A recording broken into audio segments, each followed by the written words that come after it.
Welcome to the What Happens Next YouTube channel. What we're aiming to do with this channel is share content designed to make sure that you're supported through whatever's next in your life. And we'd love to continue to do that. I've got a favour to ask today, and what I'd ask you to do is just subscribe. It costs you nothing, but it really helps us deliver really good quality content on a consistent basis. Thank you, and let's go on to the interview. Welcome to What Happens Next, the channel dedicated to having more nuanced conversations about the next chapter of our lives and how we better plan, prepare and take incremental action towards the life we want to live in our 50s, 60s and beyond. Now, I'm really excited today because I'm interviewing Tom, and we're going to talk about a range of subjects, but in particular, how knowledge of ourselves, self-awareness can be something that we might have ignored later in our careers, but we need to renegotiate and renavigate when we're thinking about the next chapter of our lives. And it's really interesting because in certain aspects of my life, Tom, I'm having to adopt a bit of a beginner's mindset, because I've started to play paddle tennis and I'm shockingly bad. But I'm enjoying the journey of just doing something new where I'm a beginner again. What aspects of your life do you think you, at the minute, you adopt a beginner's mindset in? What aspect of my life do I have a beginner? You know what? I feel I'm constantly learning when it comes to parenting. And I'm constantly of the view that I will inevitably fail because I'm new to this.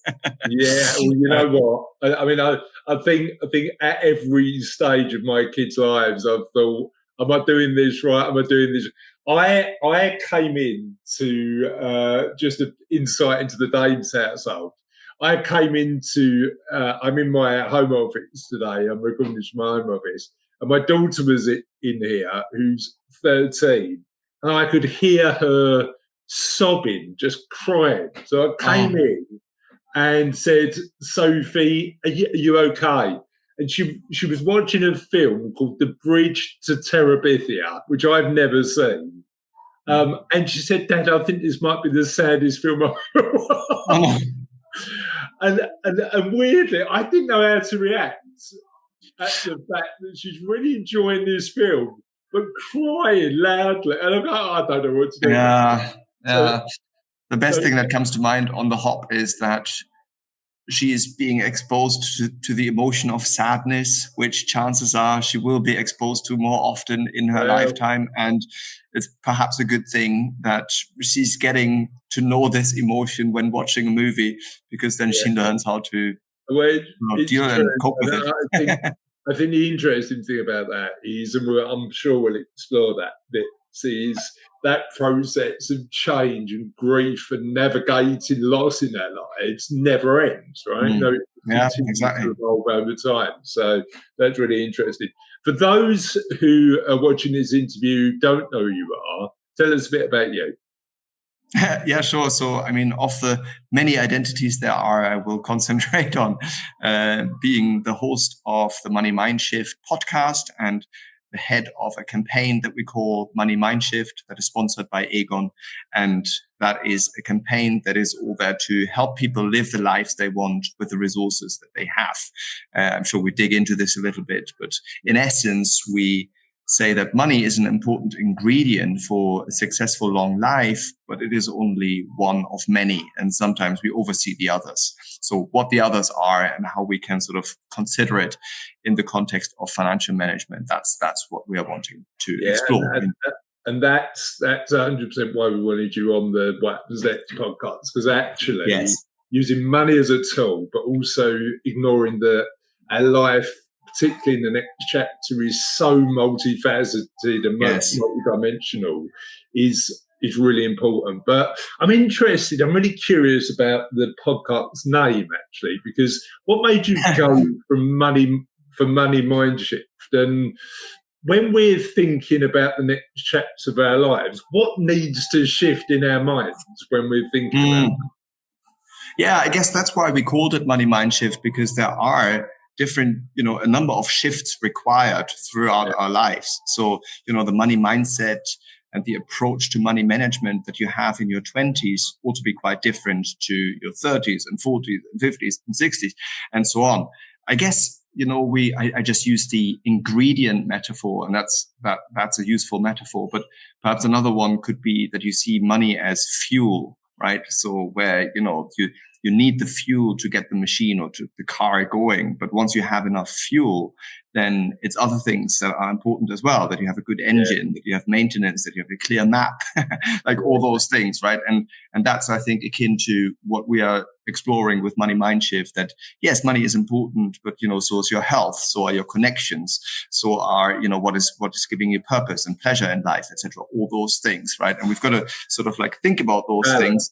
Exactly. Yeah. We've got to think about the balance. And well, to be fair, I guess, it's balance over the course of our long lives. It may very well be that in your 20s, you focus income generation and you focus getting on the ladder and you focus, building savings muscle and a lot, all those things.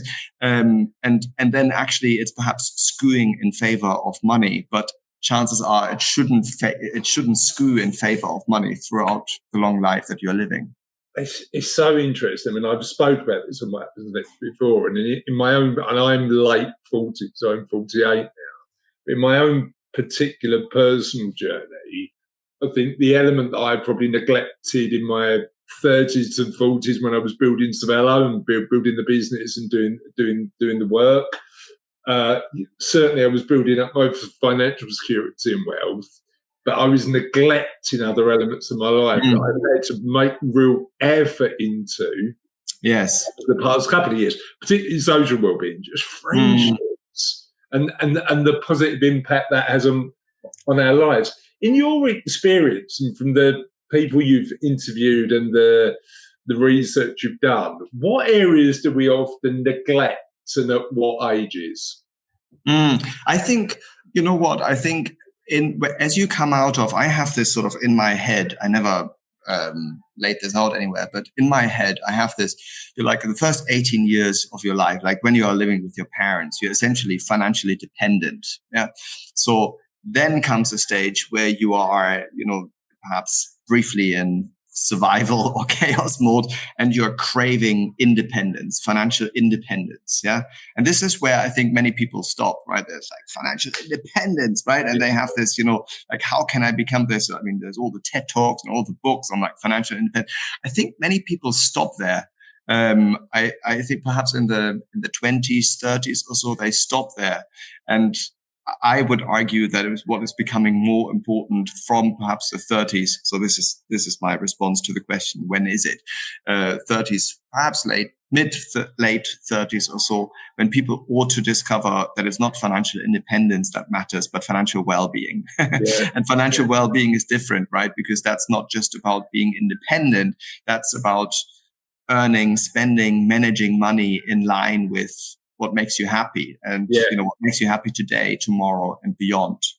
Yeah, I love that. I find it absolutely fascinating, and we've done so many interviews on What Happens Next, and I love the fact that being a podcast host allows you to do something really interesting, because it allows you to turn around to people and go, I really want to pick your brains. Yeah. Because you've got a podcast, you've got the perfect platform to do it without it being too weird. Yes. What have you learned through the journey of being a podcast host? Yeah. So, and what have you learned the most about like the insights your guests have shared? I will say I'm new to this, right? So my background is research. I'm more of a bean counter by training, right? So I sort of like grew into this, and I will say I'm still fairly new. I mean, at the point we're having this conversation, we recorded eight podcasts. We have another 8 in the making, but I'm still fairly new to this. I will say perhaps also because of my background in research, my approach to getting the insights is perhaps different in that I'm very much a sort of like reader type. I sit down and do a lot of research, and I actually get many of the insights in the process of preparing for the interview. And then because you read, I mean, you will find this, Chris, when you prepare, you read differently and you look differently at what is their main point, what's the argument, where perhaps the cracks that are worth exploring, etc. That sort of stuff. Like when you go into a conversation, you look at them slightly differently. That's where I would say I learn a lot. And then I see in the recording, I see myself much more as a sort of advocate of the listener to sort of like, get the juice, get the gold moments, etc. Out of it. That oftentimes I, however, know because I've prepared. I will say though, what are then the real insight moments, I guess, are the ones when sort of like personal anecdotes are being shared or when I have the opportunity to sort of like sense check my reading of the argument by running past by them a personal example and say, is this it? Is that what you mean? And then, then you sort of like go slightly deeper and you get something out that, wasn't there before. What was interesting to me is those, and I'm thinking about this quite a lot as I sort of redraft the book ready for the publisher, but that element of personal anecdote really drives a conversation. Yes. But actually you've got to fact check that personal I'm fascinated about what you do in terms of research. So how do you prep for a conversation you're having on your podcast? Well, I mean, I guess the subjects we explore, they are less factual and they're much more philosophical perhaps in nature. I mean, I give you an example. We had Anne Karpf on the pod, and Anne has written a wonderful book called How to Age. That was also the title of the episode, right? And the purpose of this was that many people, we have this massive gift that as a group we're living longer, healthier lives. Yeah.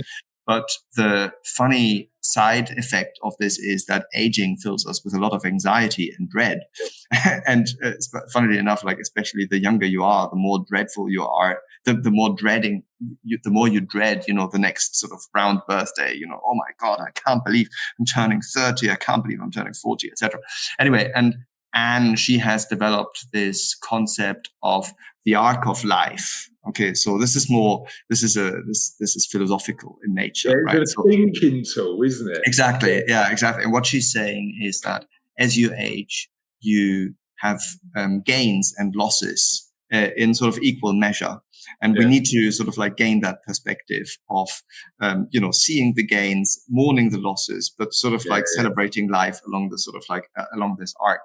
And that isn't something to, in reply to your question, Chris, this isn't necessarily something that needs to sort of like be fact checked, right? Because that isn't a fact as in, that is objectively the case. And, but it's more it's more an approach. And what I would then do is, I would ask like, okay, right, is this akin to, again, we talked about like when you are a parent, right? And, in the first 2 years, you have the baby and you can cuddle them all the time. But, then they turn a toddler and then, you can't cuddle them all the time anymore because they're more independent. So you have like a gain, but you also have a loss. Is that a kid? That's the sort of conversation I would have.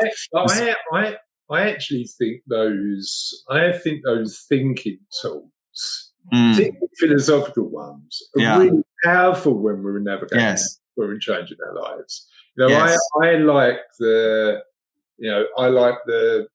and I think there's insights from philosophy everywhere, but that's all they are. They're frameworks for you to think about this navigating change in a different way. There's no black or white, is there? Yes, absolutely.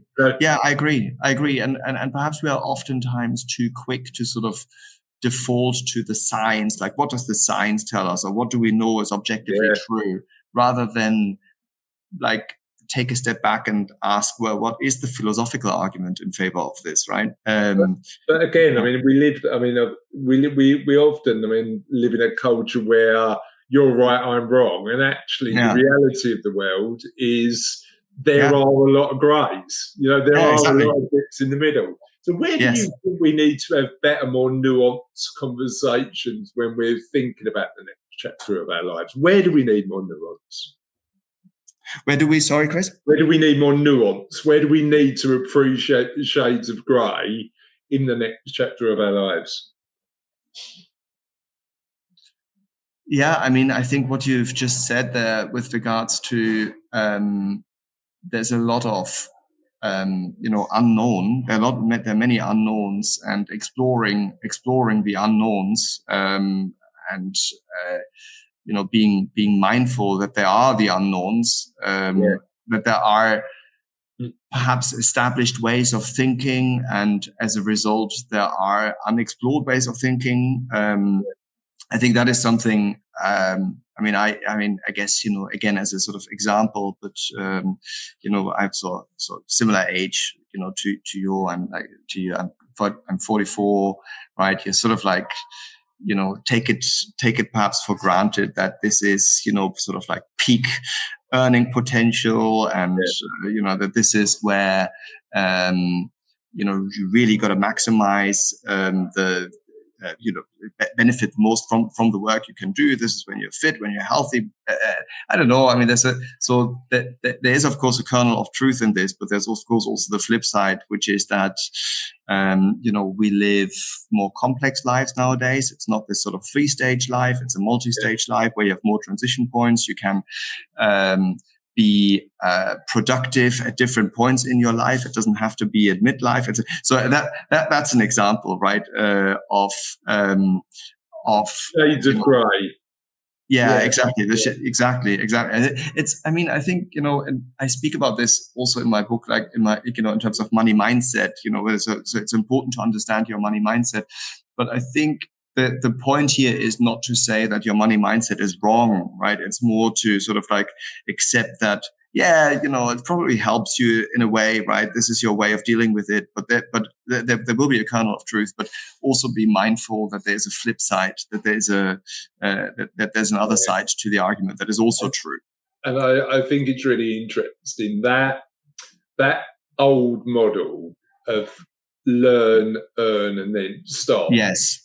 I think for many people, they look at that as a model that doesn't suit what they want in their own individual lives. Mm. And if it works for you, great. But I think actually challenging that model and saying, if this isn't working for you, you have got other options. And exactly. You get to design the life you want to live. Yes, exactly. It's really interesting, isn't it? Exactly. It can be both liberating as well as a threat at the same time. So, I had we do a monthly event at Savello where we get a bunch of professionals together, and I write a case study once a month, and we explore the case study. Mm-hmm. And one topic that came up in last month's case study when we were talking about this is that concept of the paradox of choice. If you're empowered to do everything, yes, are you then debilitated because you're like, well, what do I do? I've got all the choice in the world. How would you navigate that from your research? What are the tips, tools, and techniques if retirement or the next chapter of your life feels overwhelming? What can people do to think about the sort of natural next step? Yeah. So this goes to the core of the argument that I develop, that we sort of explore also with Money Mindshift, and that is that self-knowledge is a type of asset class. Yeah. So I think, like when we think about like asset classes, we are very quick to point out property is an asset class, your income is an asset class. And, sociologists in the 80s came along and they would have said, well, your education is an asset class, your health is an asset class, who you know, etc.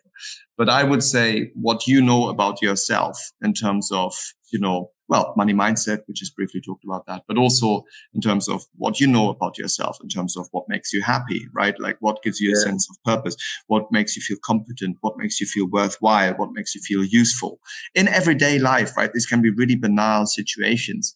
And at the same time, like what is it that gives you a sense of pleasure and joy in life, right? What gives you gratification, what gives you relaxation, etc. And these are really, they're big questions, but you can begin quite simply by just looking at last week or last month. Like, when did I really feel as though what I've done was useful, or made me feel competent, right? When did I feel really relaxed? When did I feel really happy, etc. Right? So you can just ask yourself those questions, I think, as a starting point, and I think they will be useful guides towards, what is it I want to do? Like, what next? Yeah. So based on what makes me happy.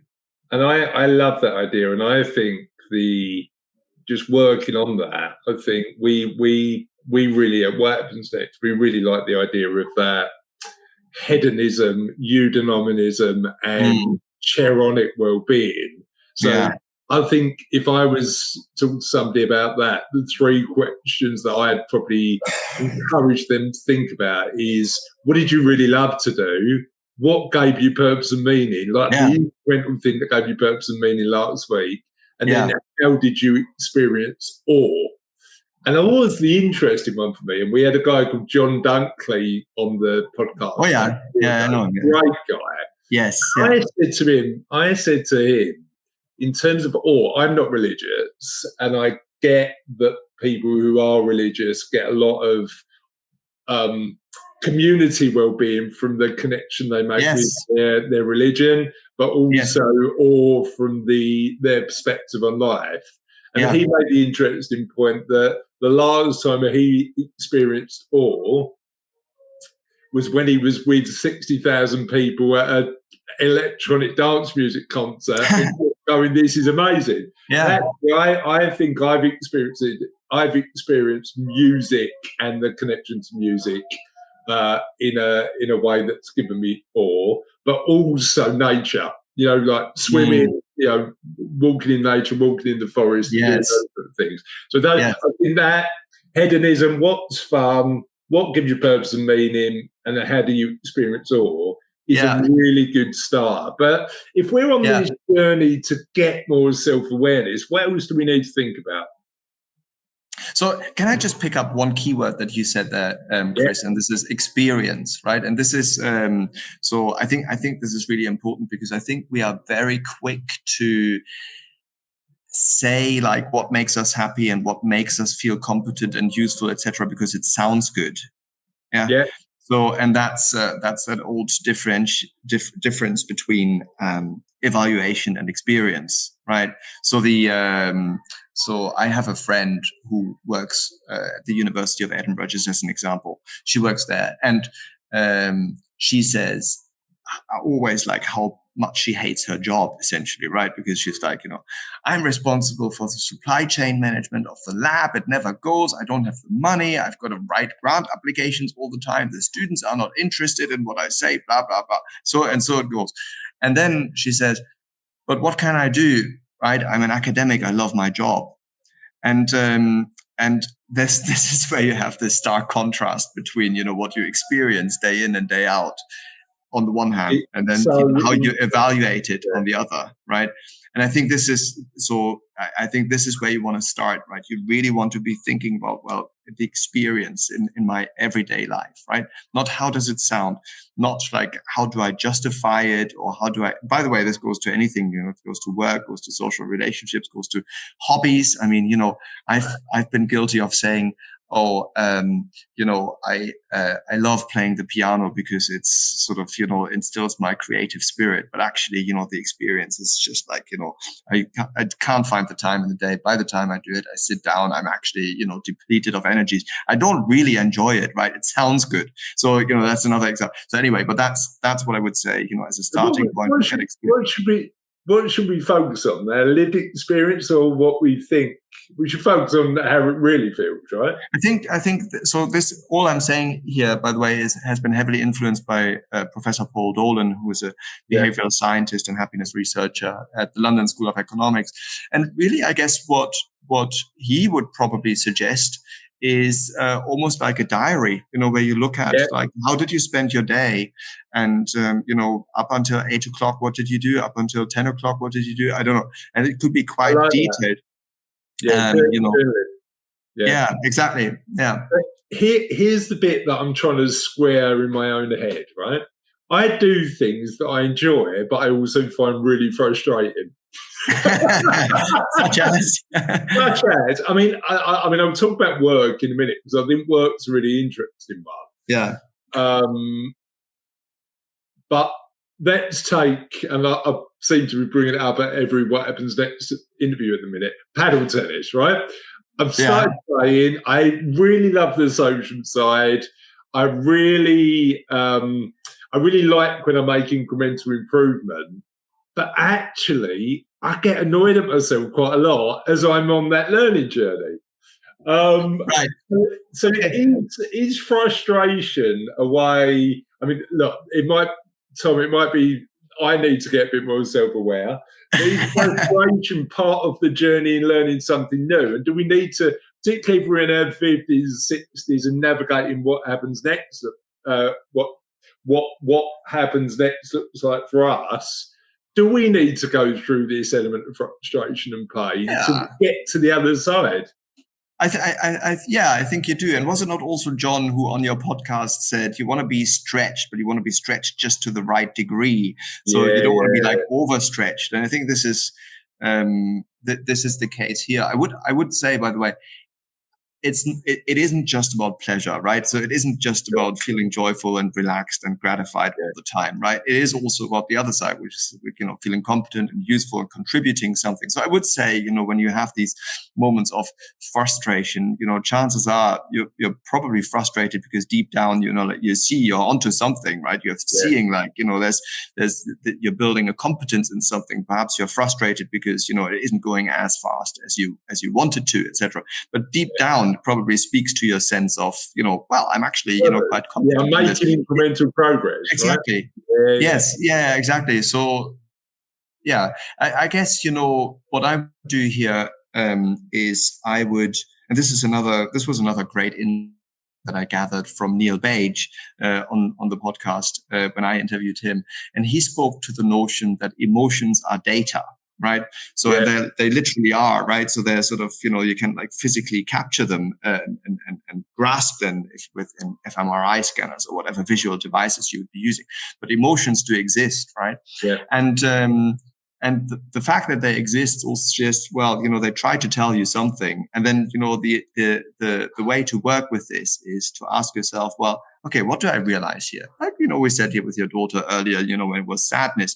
Now, here you feel frustration, perhaps you're feeling overwhelmed, right? I think, if you first are able to name what you're feeling and B, take the time out to reflect, what is this telling me, right? And then, and how might this be useful? How might I be working with this? And I mean, very quick sort of like diagnosis from a distance. But, I would say actually, because, you feel frustrated because you're on a journey of developing a new competency. And as a result, right, this is a good thing. Maybe something else, only Chris. But, the point is you work with it. And I guess, then the third thing is, because it is just an emotion, right? So it is there. You want to work with it, but you can still say, I'm in charge. So I realize choice, right? Yeah, exactly. I notice you overwhelmed. I notice you frustration. I notice you, I don't know, guilt, shame, whatever it is. I put you to the side because I'm in charge. But this is the interesting thing. I mean, that's where the philosophy for me really works well, because then I can think about the Stoic philosophy and focusing on what I can control, but also the Buddhist philosophy of being like water. Don't react too harshly. Let's understand it a bit more. And practically, for me, that journaling helps me, as you said, taking the time to reflect, and then seeing how that fits into my life is really interesting. How are you? Can I ask you a question very quick, Chris? Okay. How do you do it? Like, have you got a time protected where you do this, or is it like the last thing you do before you go to bed, or like on a very practical level? 10 minutes in the morning, 10 minutes at night. I start off with a practice that helps me realize how lucky I am every day. So the first question I ask myself, just because it starts my day off in a really good way, is what are the 3 things I'm most grateful for? And then I've got a little element about productivity. What do I want to achieve? And then I've got this sort of free writing bit where I go, okay, what's on on my mind right now. And Mm. that, and it's, I don't know if you feel this way, Tom, but when I write, nobody's gonna read it. I'm never gonna like show it to anybody, but I'm really honest with myself. Mm. That cathartic process of putting something on paper really helps frame my day. And I bet that just the process of articulating it, finding the right words is 100%. yeah. And you know what's been interesting for me? I've spent a 10-minute period writing something out and then deleted it because it's not actually how I feel. And I've realised halfway through that, no, that's not what I'm thinking. But you say that having a habit that allows me to reflect on what's going on. Yeah, that's great. That's really good. Has been a really big part of my life. Yeah. The other thing that I was going to talk about, and this is really interesting, like going back to your friend, that work element. So I'm fortunate. I run my own business. I've got a bit of autonomy in terms of how I spend my time, and I'm really appreciative that not everybody's got this. But for me, I get the chance to look at how I spend my time and go, what do I enjoy? Yeah. And how do I do less of the elements that don't give me that purpose, meaning, and enjoyment? And how do I remove them? I get completely that not everybody's got that autonomy, right? So, but if they haven't, how do you think, Tom, they can get a bit closer to a working life they enjoy and gives them purpose and meaning?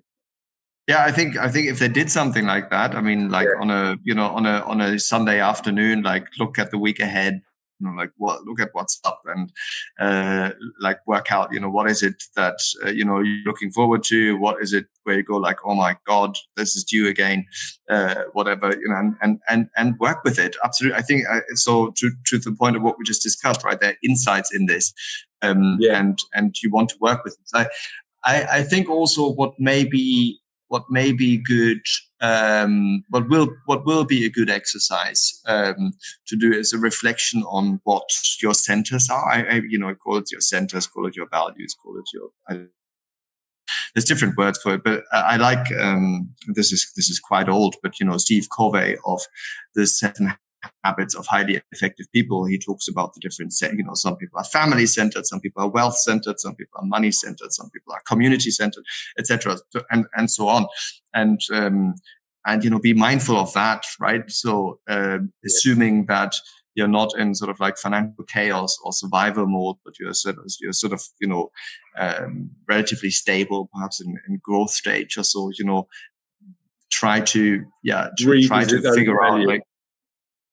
Yeah, exactly. Yeah. Financial liability plays a role, of course, as well. But that is a third component. Yeah, but these are questions I would suggest you ask yourself. Yeah. I'll tell you what else is interesting, and this comes back to that self-awareness element. I think if we're living as we know we are, longer, healthier lives, and it goes back to what we spoke about before about that sort of old model. I've been having a lot of interesting conversations with clients about how work plays a part in their life in the future, and actually for a lot of them, they're considering work's really important to them. What does work give us, and how do we manage our environments and look at work as a positive as opposed to something that we had to do, and how do we find work we love? Yeah, so absolutely, I can see it. I know the argument, and the many people would say I never retire because work is too important to me. I will say, by the way, I worry sometimes a little bit that this argument is especially pushed by people who are perhaps more work centered. And many people are. So, are you family centered? Are you work centered? Are you community centered? So yeah, exactly.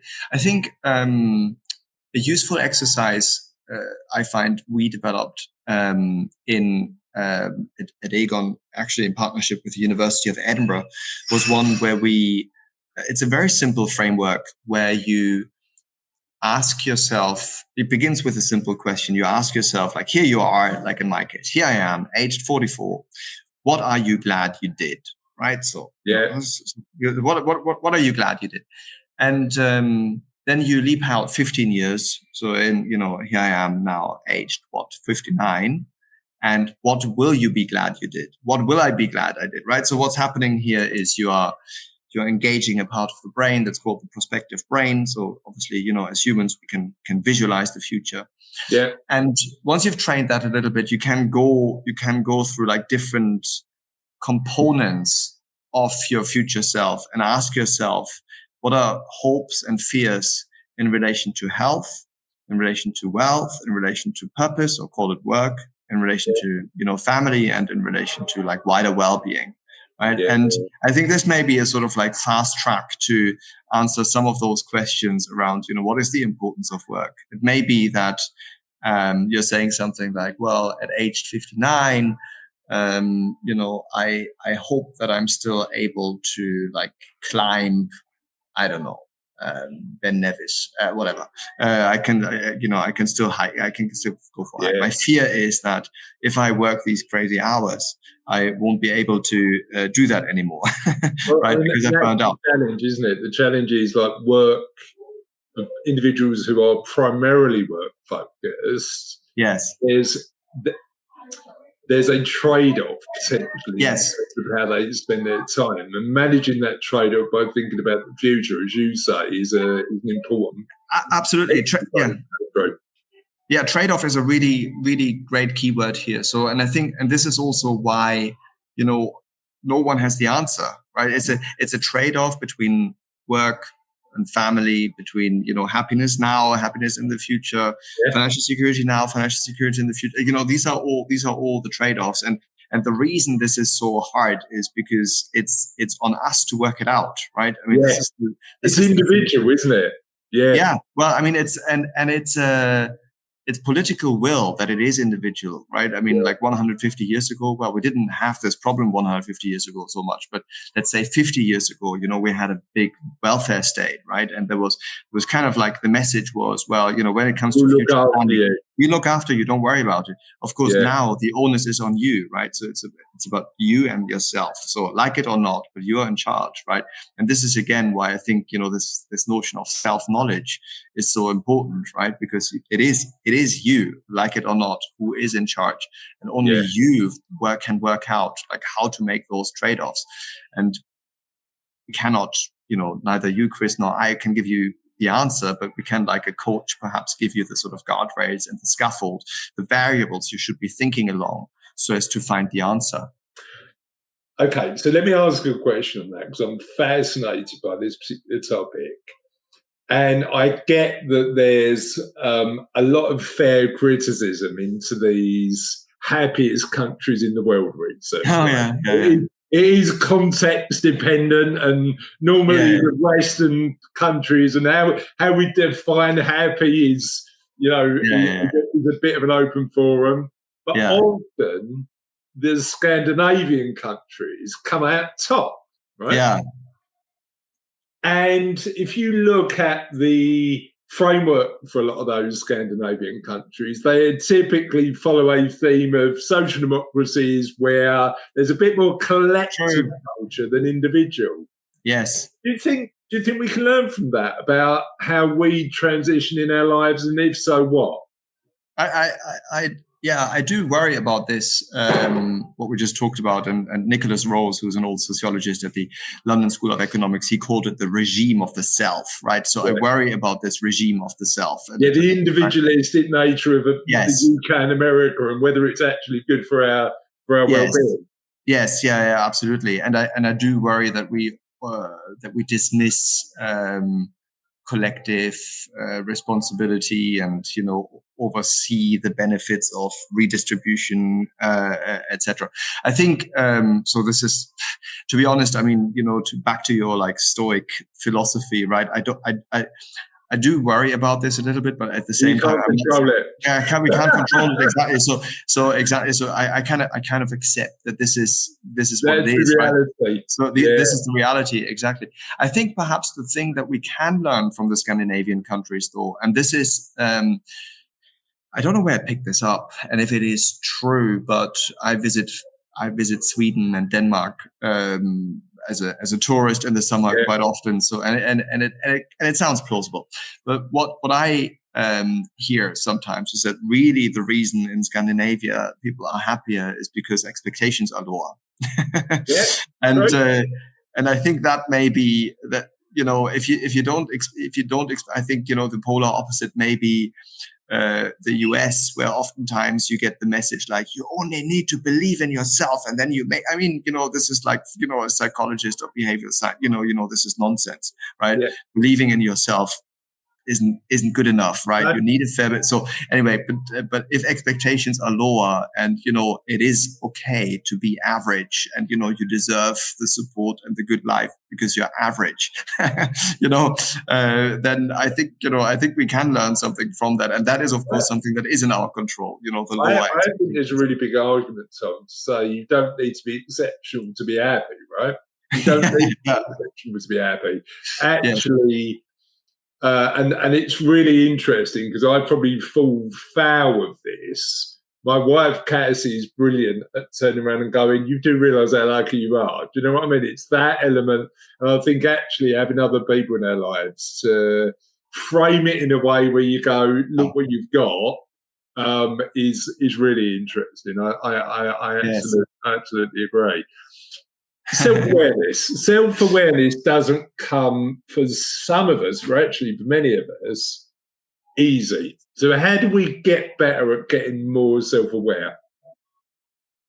Yeah, so I think something that you've done, that you described there, how you do it, I think is really good.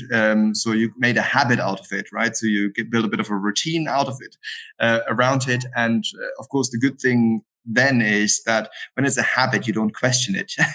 You just do it. Yeah. Just do it, don't you?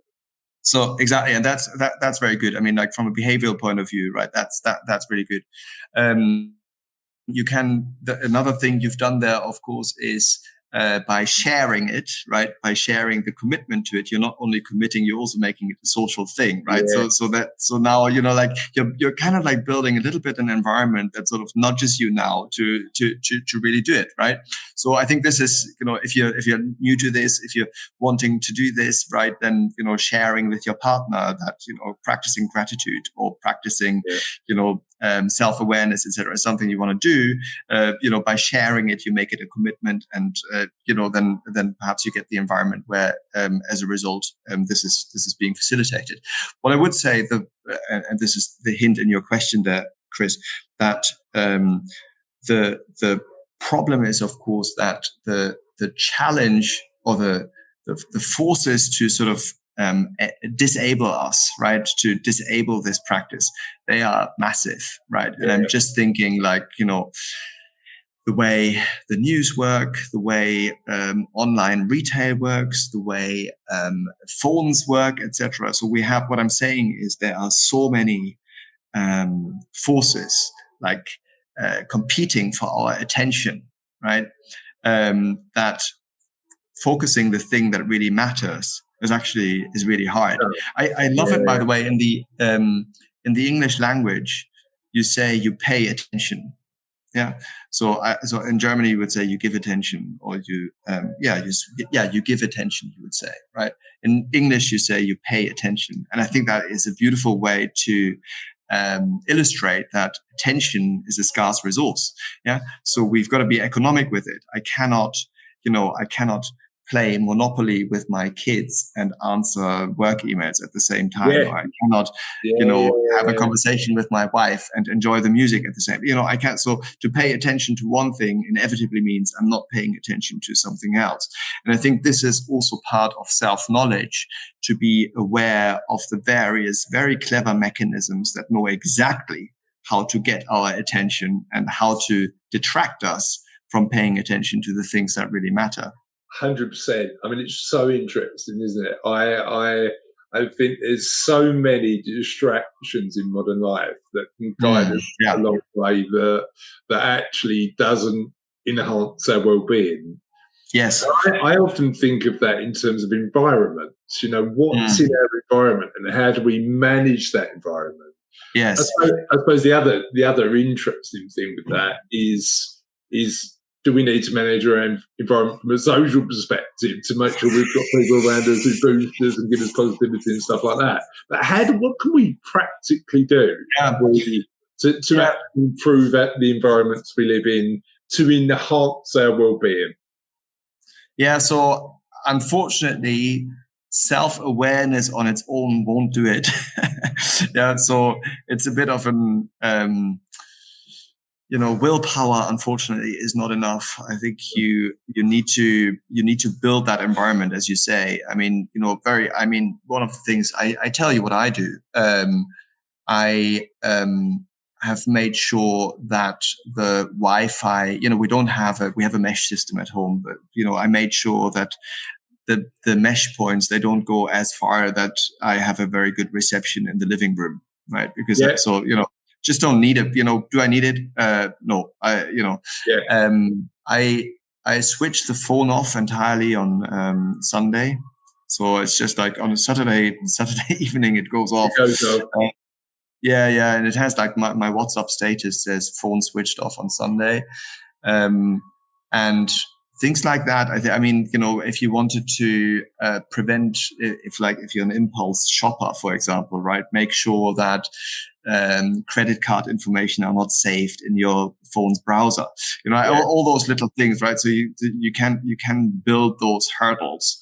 I think that's what you've got to do, unfortunately, because as I say, this is a nice anecdote that I found when I researched my book. But the red circle that comes with notifications, right? Be it in WhatsApp or missed call. Or anyway, this goes back to Facebook, right? It was Facebook who had the notifications actually originally in light blue, right? Because the user researchers and designers felt, well, that's on par with, the kind of brand we want to be. We want to be friendly, and this is like the color palette of, the Facebook brand.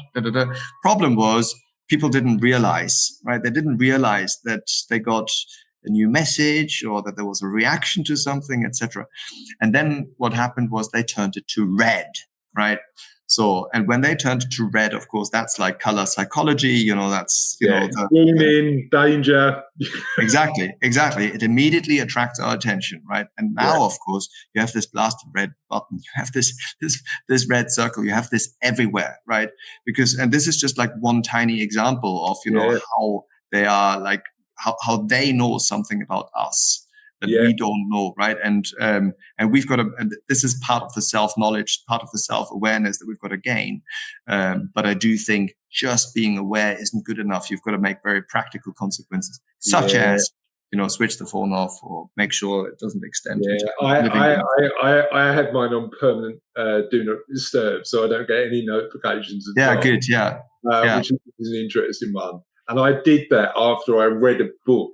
And I think the author's Eyal called Hooks. Yes, it talks about all of these techniques that certainly tech firms are really amazing at for their own benefit, but actually have an impact in their life. I love a book, Tom. I absolutely adore a book. But what would be your top 1 or 3 books that you'd recommend people? So I'm going to give one as a start to 10, right? Sure. My book that I think I would read if I was thinking about my own self-awareness is Mindset by Carol Dweck. That's my go-to book, because I think self-awareness for me starts with that perspective on the world in terms of whether I've got the ability to learn or not. I'm pretty conscious that somebody with a closed mindset probably wouldn't read the book anyway, but that's my recommendation. I think Mindset changed, funny enough, it changed the way I parented. because actually I used to tell my kids they were smart, and then I realised actually I wasn't focusing effort and I wasn't focusing the effort they made to learn. So my book for 10 would be Mindset by Carol Dweck. Mindset. Very good. Well, since we talked a lot about his work in this conversation, I would say Paul Dolan's Happiness by Design. Yeah, it's not a bit older, but it's a real good classic, and I go back to it very often.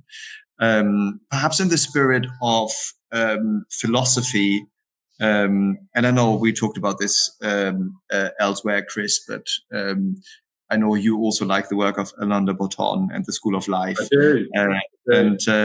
And one of the works I go back to often is it's a little collection of essays called What They Didn't Teach You at School, I think is the title.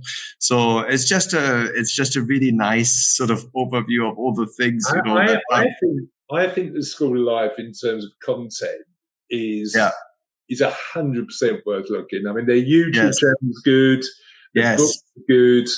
I've seen so many interviews of Alain de Botton where you go, "Oh, that's interesting. That's a really good perspective. I love it." Exactly. So I'm going to share one, and again, this goes back to the habits and practice stuff. One that I really like was a book called The Daily Stoic by Ryan Holiday.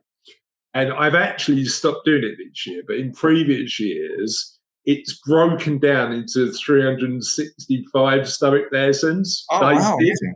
And actually, you just read a paragraph a day, and it gives you an interest in thinking habits. I really like that model of going, I'm not going to read 5,000 words, but I can read a paragraph, and it gives you a bit of an insight into other areas. So last book recommendation, Tom, what would your third one be? So we've got School of Life, we've got Paul Dolan's book. What would your third one be? In the spirit of balance, I throw in a novel because I do think, novels are also underrated. And I think oftentimes, the big questions that we're dealing with, they're oftentimes actually being better answered or better dealt with in a novel. And you know what? The one... I'm reading a good one now, but I'm not sharing that because I haven't finished it, so I can't quite recommend it yet. But, the one I enjoyed was Margot's Got Money Problems or Money Trouble. Ruby Thorpe, I think, is the author. And this is a story of a young lady who becomes pregnant from her college professor and who's forced into producing adult content. She isn't quite forced, but like given the circumstances, it was a decision that made sense to her. And as a reader, you can kind of sympathize with that decision. And there's a lot of, she's dealing with, of course, a lot of the prejudice and, the judgment of the community, the family, and so like all the sort of like money mindsets and, what is and what isn't the right thing to do. But anyway, so I think there are some real good questions being asked in this book on, what isn't a good way to earn money and, what is it, how quickly are we to judge the way people earn their money, etc. All those things. So I thought that was a really good book. I think you're right. I think fiction often gives us unique insights into life, how to live it, and I think whereas a lot of us would pick up a novel and turn around and go, "That's interesting," often the academic and self-improvement literature we wouldn't. So that like those novels are a good way to explore some of those ideas. I love that. Where can people find out a little bit more about you, the work you do, and the podcast? Yeah, sure. Thank you. So I'm quite active on LinkedIn. So feel free to hook up with me on LinkedIn. Money Mindshift. You just punch that into your podcast provider of choice, be it Spotify, be it Apple, Podbean, etc. All those, and you find us Money Mindshift as it's being typed out here under my picture, Money:Mindshift. And then, I've got a book. You find that on Amazon and wherever you find books. So these are the three routes to my thinking, I suppose. And we'll put all of the links on all of the show notes. If you're watching this on YouTube or it's on Spotify, you'll find all of Tom's amazing work. Tom, thank you so much for joining us today and sharing your insight. It was a joy. Thank you so much for having me, Chris.